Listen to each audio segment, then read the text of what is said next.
It's KK on the check-in for KK's Corner. One more time, just because I'm posted up at the one and only Bonfire ATL. It's KK on the check-in for KK's Corner. Who I got with me, man? Who I got with me? The one, the only, Torica. Yeah. Hi, everybody. Yeah. So you gotta share the corner with me today. It's KK's and Torica's corner. You know what I'm saying? I like that. part. What's your zodiac sign?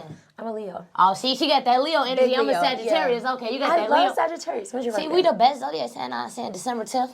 My son's birthday is December 4th. Yeah. I literally am raising a Sagittarius. Yeah, so. my Sagittarius too. Yeah, oh God. Y'all look crazy, but we love y'all. Y'all a little crazy. No, we big crazy. Y'all just a little crazy. Yeah. That's that dominance. That's that Leo in her coming out. That lion coming out already. Y'all see, we 1 minute in and that lion coming out already. Before we get started, before we dive in, I would love to present to you one of my original drinks, one of my player potions. I get presents. This is exciting. Yes. So this is my own liquor, player potion. So I want you to have it, sip on it, enjoy it. Tell me how you like it. Okay, I'm gonna have to go up to it, down to it, ... So to be continued. I'm gonna do my live review. Drink, motherfucker, drink. Period. Yeah. I'm gonna do my live review so y'all can see my real-time reaction, like my facial expressions. I wear my heart on my sleeve and I can't hide how I feel. So if I don't like it, they're gonna see for real. Like I'm gonna give y'all a real live interview, like a real live review. And when she do that review, she gonna collab it with KK's Corner so y'all can see what she thought about that. Exactly. Yeah, Thank for sure. you. We in it. I I appreciate love getting gifts. Yeah. Unexpected gifts are the best. You know what I'm saying? So look, before we really go all in, I gotta ask you 3 would you rather questions. Okay. You gotta answer off the top of your head, can't even think about it. All right. You ready? I'm ready. I don't think she ready for me, y'all. I'm ready. All right. We're gonna start off easy. You know, we gotta start off easy. We can't go too hard. Would you rather go out to eat or cook in the house? Cook in the house. Cook in the house for sure. Okay, what you cooking? I really love making salmon. I love making lamb chops. Yeah. I love making pasta. you I gotta love make making lamb vegetables. chops. Yeah, I can really cook, like for real. Yeah. Turkey wings. So if it come down to Thanksgiving, you can make the whole meal, no help. Whole meal, no help. But it's not going to be any cranberry sauce on my table because I don't eat that. That's not food. Okay. She say that's not food. Okay. Would you rather drink dark or light liquor? Dark. And I'm drinking Nyack Peach, period. Yeah. Period. On phone them. And I'm going to chase it with Players Porsche. It is. Would you rather be single for the rest of your life or marry your soulmate, but they cheating on you? I'd rather be single for the rest of my life. Because who you playing with? Don't play with me. You ain't even finna play them type of games. I don't like sharing my man. I know men cheat, but be honest, have you ever cheated? Yeah, I have. Oh, Leo is savage. It was one time, though. It wasn't like... So you ain't doing no more. It was just that one time, Correct. Yes. You sure? I'm sure. Positive. Positive. Okay. Plus sign. Okay. Positive. We gotta believe her now. On that one. So let's talk your single that's going crazy. That drink, motherfucker, drink. Yes, Up to It, Down to It is available on all digital streaming platforms. It's really a song that I created because I felt like 2023 was a very dark, heavy year. Okay. And I wanted to create something that was about celebrating big wins, small wins, all wins. I feel like none of us, celebrate ourselves enough. Like we're always just thinking of what we could have done better or what we're going to become or what we're about to do. And we kind of forget the accomplishments and the things that we have achieved already. So this was just my way to uplift everybody and just kind of give people something to party with and to celebrate whatever their wins are with.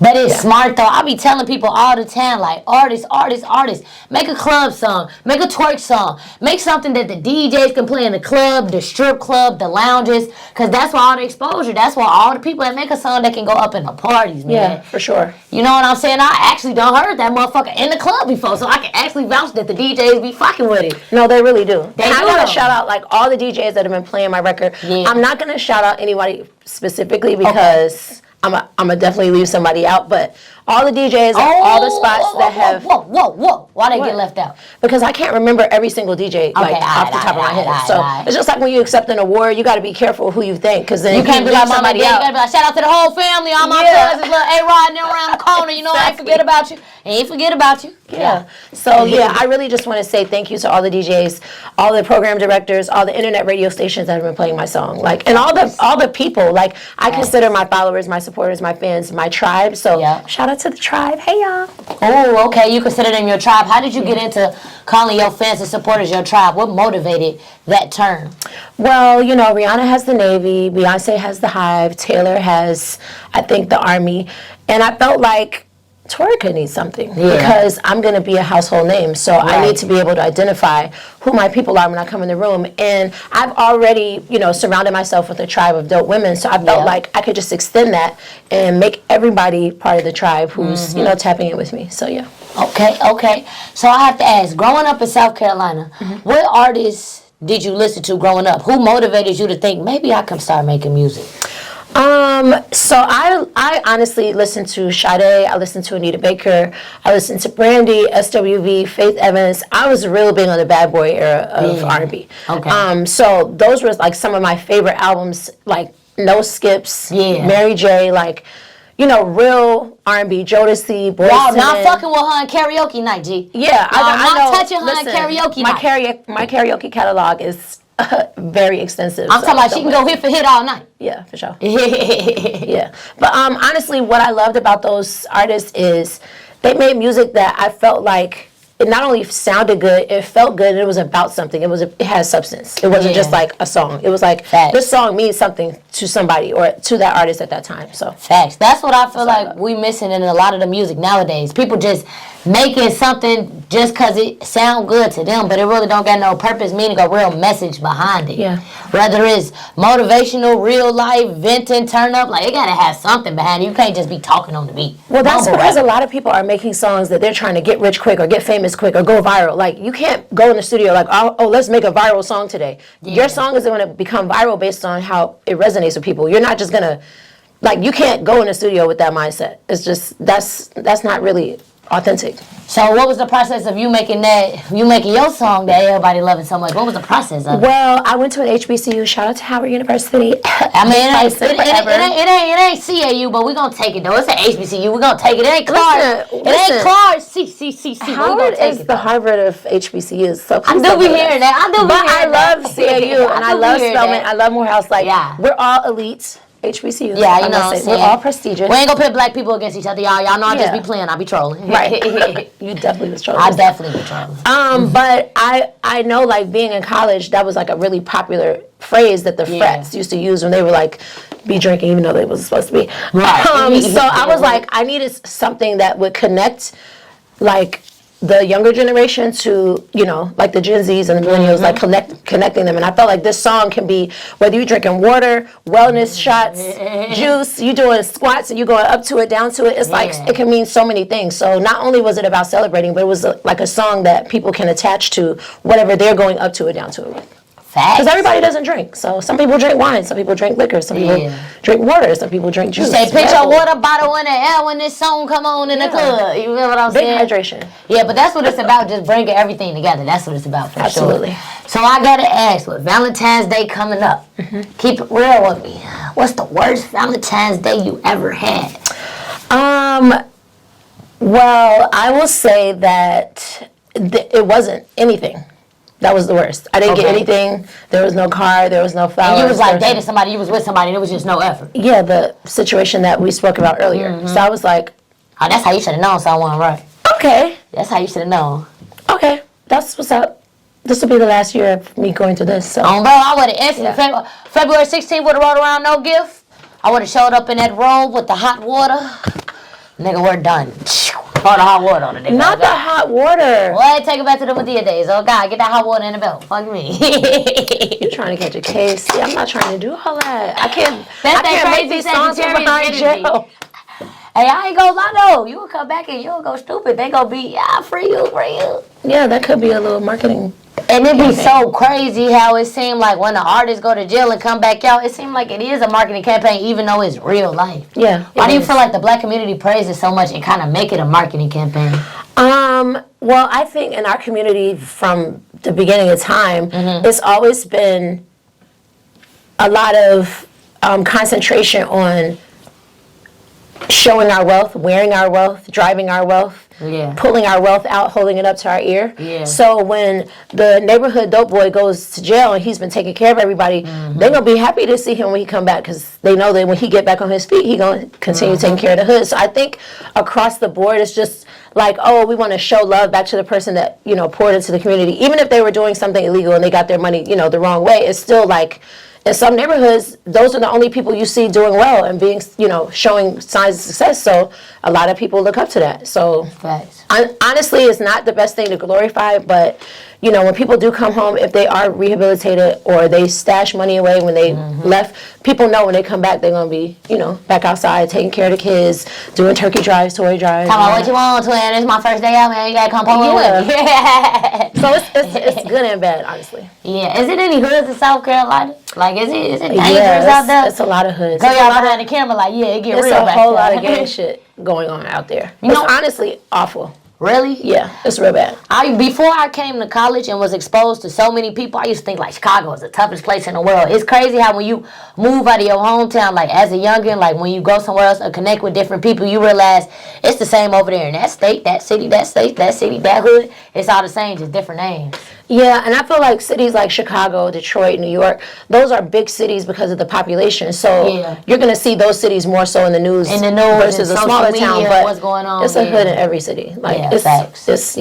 It be going down in those small towns. Like a lot of people be like, oh, everybody think the South's slow. They probably cut a nigga head off in a small town. You be buried somewhere on some land. You might get dropped off at a pig farm and never heard from again. Oh man, I never heard from again for the pig farm. He behind the camera like, nah, for real. No, for real. So let's talk about your partnership with Nyack Liquor. Yes, let's talk about Nyack is presented by Trina, right? Trina is a partner. She has Nyack Peach and Cinnamon were the two flavors that she introduced as part of the brand's portfolio. She doesn't fully own the company, but she owns a piece of those two flavors. I love learning some new information on a good morning, man. So how did you get into your partnership with Nyack? Well, my executive producer is one of the founders of the company. And it was just honestly like, it was just one of those things that was an easy transition. I already was in nightlife, and a lot of my music is about, you know, having a good time. So I ended up making a song called Nyack, even before I did Up to It, Down to It. And they loved the song, and I was already drinking Nyack Peach because I just loved the flavor of it. And I was already like posting it and tagging them and all that. So it just was like an easy conversation. It kind of just naturally went together. Yeah, it was very natural, very organic. But what I love about Nyack is it's made by us, for us. You know, they really are tapped into the culture. I call it, you know, cognac for the culture, but it's honestly really good. It's very smooth. It's not like its competitors. I won't name anybody, but you know, it doesn't taste like boiled pennies. She riding for hers. Oh, she riding for hers. I'll be real with me though. Yeah. What that partnership bag looking like? That's what the people want to know. What that bag looking like?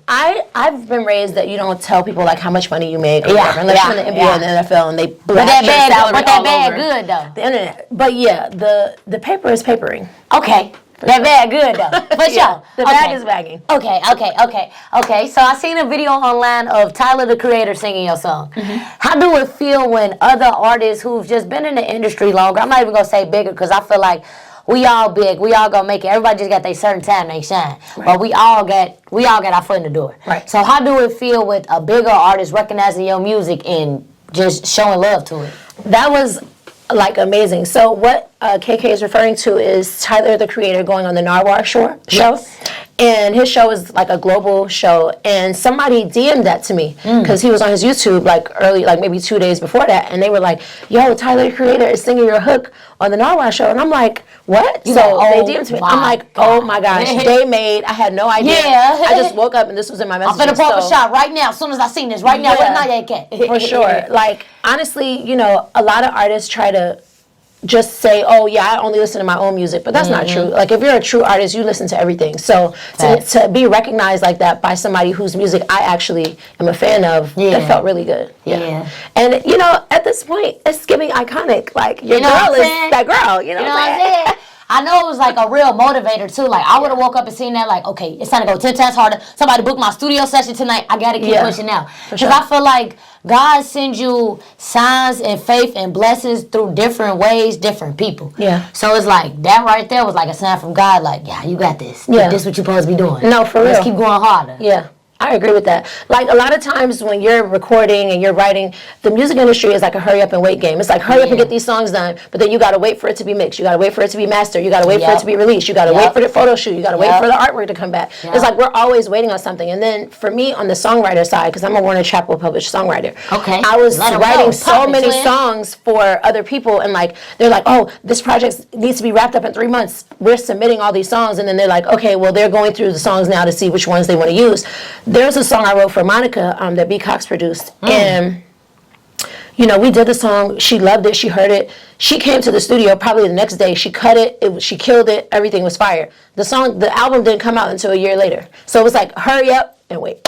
Can you tell us what song, or y'all can't do that? No, it was on her Still Standing LP. It's called All I Know Is Me. It's actually one of her fan favorites. So I don't know if you know much about Monica's fans, but Gunica's fans don't play. Okay, put me on. I love to learn new information. And that song was considered like a bonus song because it was like the last song that she recorded on her project. Because B. Cox was like, I got to get you on this record, but they technically are finished, so let's just see if we can get one more. Yeah. So the fans were like, bonus, this song should be a first single. Like, this is our favorite song. They were like going crazy on YouTube. So to know something I wrote and like I demoed it and then she sang it after me. Yeah. You know, the fans, I like to let the fans do the talking because sometimes the label people don't always know what they're doing or what they're talking about. That's what's up, No though. shade. I ain't gonna lie, like, man, who's some other artists you done wrote for? That's what's up. You done put me on. I thought I did all my research. She done got me with that one.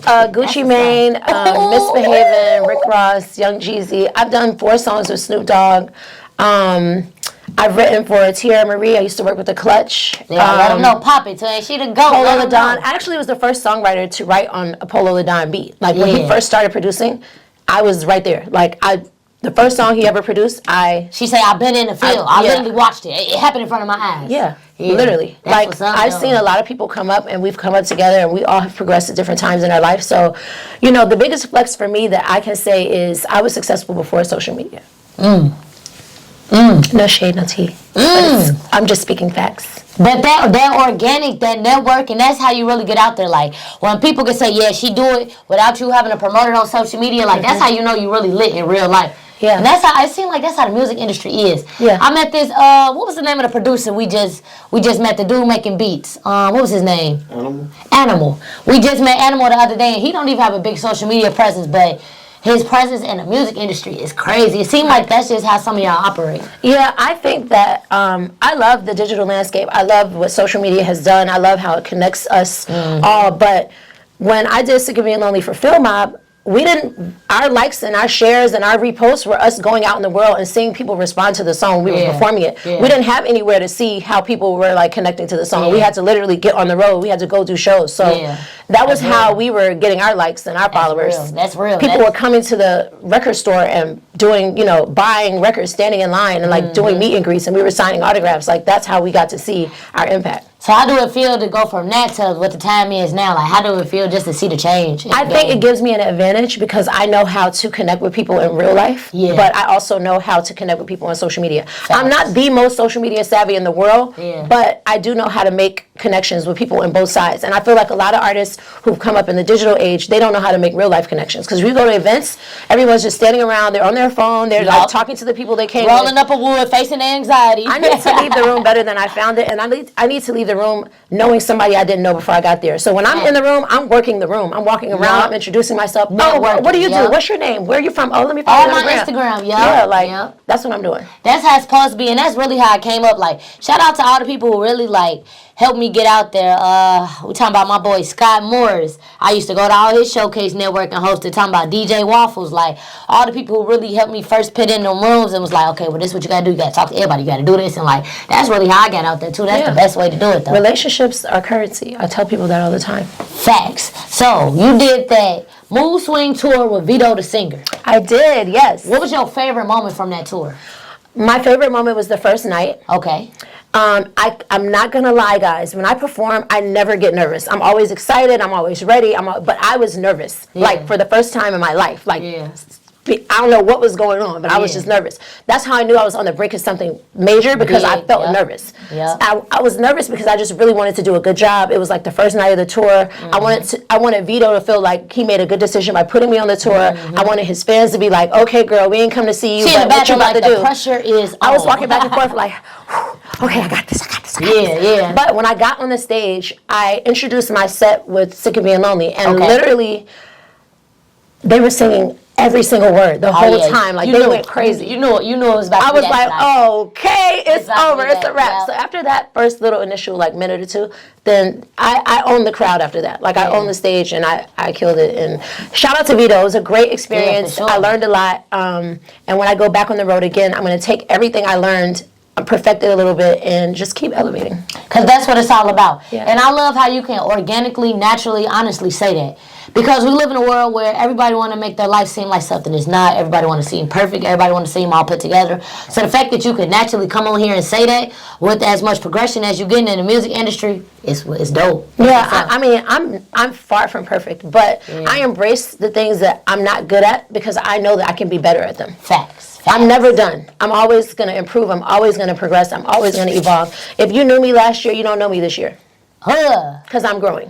And tomorrow I'll be somebody else. So look, before we get on camera, you told me a quote that I had to write down so we could talk about it on the podcast. Yes. Anybody who say you're doing too much is not doing enough. Explain that quote to all your fans, supporters, everybody watching this. That quote signifies to me that you can never take up too much space. It's room for all of us to be the biggest in whatever it is that we do. Right. I think a lot of people try to minimize and diminish people's dreams and visions because they didn't get a chance to do what they wanted to do. Right. So it's like people are afraid to see other people grow past them, and they're happy to see you win, but not winning more than they are. So I don't ever enter a room thinking like, oh, well, let me just, let me make people comfortable and not be myself. We don't know what humble means. Yeah, like, you can be who you are, and you can be great at who you are, and I can be great at who I am, and that doesn't have a negative impact on either one of us. We can just both be great. Like, there are probably people who follow you that weren't following me before. It's probably people following me that weren't following you, but now we're doing this podcast together, and we're on my live, and I want you guys to follow KK's Corner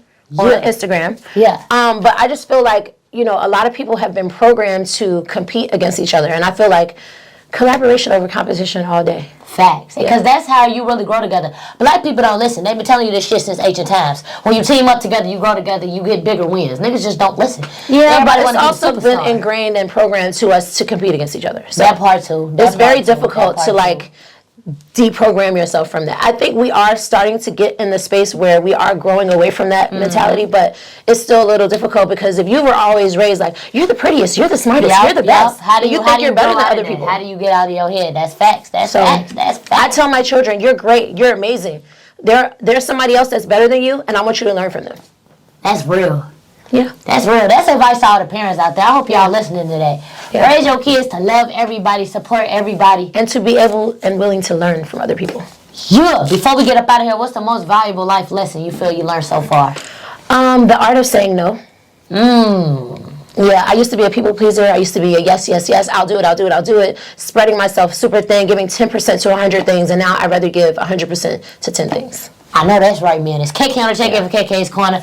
Tell everybody on Instagram one more time. Follow me on Instagram at Torica's World, TORICASWORLD. You can log on to my website, toricasworld.com. You can access all of my music anywhere you stream music online, all of the DSPs. If you find a DSP and my music is not on there, DM me so I can be like, what y'all doing? Y'all slow, y'all late. Yeah. What's up? Why y'all ain't up on me yet? And why y'all not drinking this? Yeah. Cheers. Make sure y'all get y'all a bottle of Players Potion. Make sure y'all follow her, support everything she got going on. She gave out a lot of free game, a lot of wisdom in this podcast. I hope y'all was listening. Yeah. It's KK on the check-in. We out.